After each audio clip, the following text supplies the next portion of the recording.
I'm going to read you the rest of our book today about being an astronaut. Eating and drinking are tricky in space, says Jenny. Food floats in space, and if we spill water, it floats around the cabin. And then we have to vacuum the drops of water out of the air. Andrew wishes carrots and potatoes would float away from his plate at home. In space, we have to drink from pouches with straws, says Jenny. Clamps close the straws when we're not drinking. Otherwise, the liquid would float up out of the straw. Andrew smiles. Should we see what's going on in the Space Center today? Jenny asks. You bet, says Andrew. Jenny takes Andrew inside the Space Center. Everyone there knows Andrew. Look, Mom, there's Paul. Jenny and Andrew both wave to a tall man standing beside a model spacecraft. Paul is Jenny's training chief. He helps Jenny and other astronauts prepare for space flight. Jenny learned to fly in a model spacecraft called the simulator. It looks like a cockpit of a real spacecraft. Jenny's spacecraft flies 30 times faster than a regular airplane. In another simulator, Jenny learned about the motion and sound of a spacecraft. She got used to how the engines crackle and roar during the takeoff.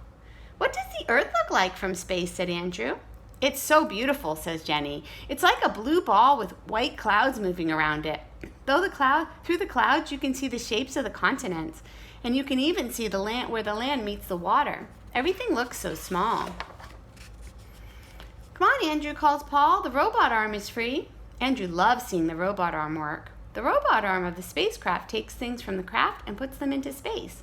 It can also bring things from space into the spacecraft. At the end of the visit, Andrew and Jenny watch the escape and survival training.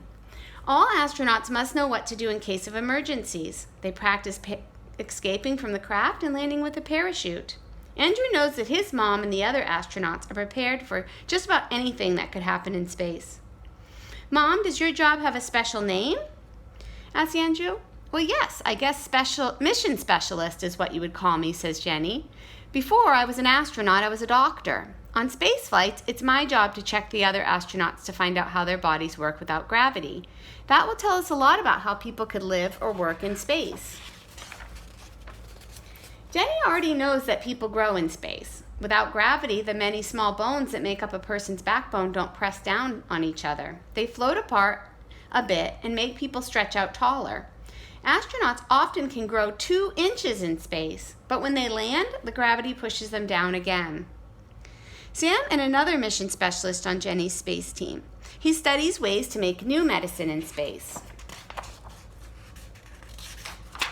Other mission specialists have watched spiders spin webs in space. One group even played with toys to see how they would work without gravity.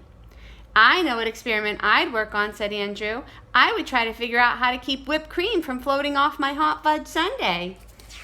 Do you think I'll ever get to go with you to space, Mom? I hope so, says Jenny. That would be such a wonderful adventure for both of us. How interesting that you grow when you go into outer space, and then you shrink back down when you come down to Earth. Isn't that crazy? Today you have a couple of different projects to do. So you have a little bag to make your own space food. Here's a picture of space food. So you can see they have their silverware actually on the mat with some magnets so they won't float away. And then they have their food packets all velcroed down to their mat so they won't float away in space. Everything is in these packages, and it's kind of like camping food, where it doesn't have a lot of water in it, and if it's something that needs moisture, you would add some water to it to make your food taste better. Other things are just inside the wrapper, like these peanuts or these cookies, and you just open them up, and it keeps them fresh in that wrapper. So you have your own little bag to make your own space food. So think about this as maybe making your own little snack. You can decorate your label, put it on your bag, and then see if your mom and dad will let you collect some food from the house to put in there as your space food. And then you can pretend to be an astronaut eating your food in outer space.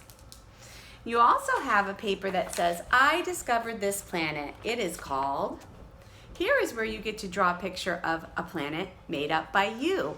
So you can draw any kind of planet you want, whatever color you want it to be, whatever size, whatever shape, whatever you want to put on your planet, and give it a name too. That sounds fun. If you do come up with your own planet, let me know what you think of, because I would love to hear it. All right, I'll see you again soon for one more space lesson. Bye for now.